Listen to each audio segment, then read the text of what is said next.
the weird thing about being at Aureus is Aureus was a blackout base. You didn't talk about being there. You didn't talk about the base's existence. Yeah. And at the same time, the old crew from King's Landing had coalesced around KGB, another base that was being started.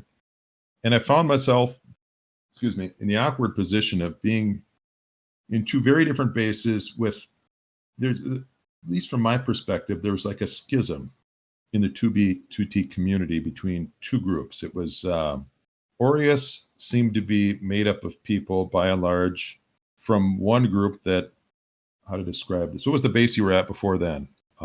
Asgard? Asgard Was 2. Asgard? Yeah, I think, that was before. Yeah. Aureus was like an Asgard 2 base. And then there was the whole Bran and Pop Bob thing. I guess Kino. on the back of the Asgard thing, I think it was probably Valk that was the original kind of group that kind of splintered, and then some went into Asgard, because there was that whole Valk versus another group right back in like 2012, 2013, which kind of was the back end of Asgard, because a lot of people that were Asgard were Valk members, I guess you could say. Just people who based together that kind of knew each other, I guess. Yeah, well, I guess I have a hard time drawing that line. Is everyone associates Valk with Sato 86. Yeah.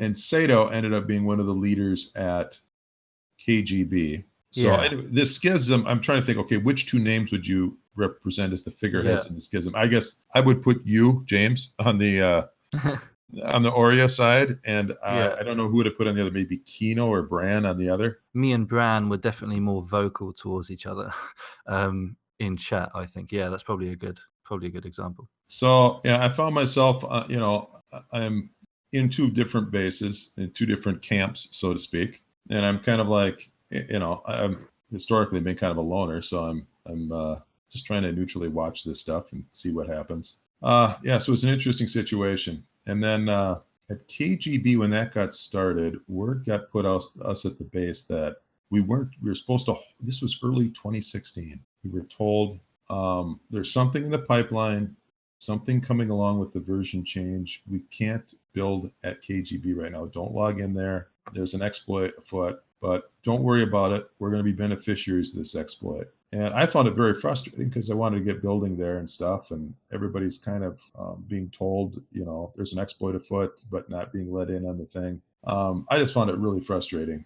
And then in early 2016, we had the change from 1.8 to 1.9. That was a very significant upgrade, because when 1.9, you were no longer going to be able to craft gapples, what are now enchanted golden apples. And so I think I logged many hours on multiple accounts during the winter of 2015-16, leaving my alts AFK, grinding out more gold at gold farms to make as many gapples as possible, because we weren't going to be able to craft them in the future. And at that point, there hadn't been a good dupe in years. I think it's been a couple of years. And basically, during my whole 2B, 2T career, there hadn't been a dupe, at least a big one that I'd seen. Right, okay, And I guess from my perspective, I assumed, what I'd seen so far is probably what the future is going to hold. Maybe Mojang was going to get their stuff together, and maybe they'd killed off dupes for the foreseeable future. Of course, now, with hindsight, we look back. Since then, there's been tons of dupes, and all our efforts to make mass quantity of gapples were kind of silly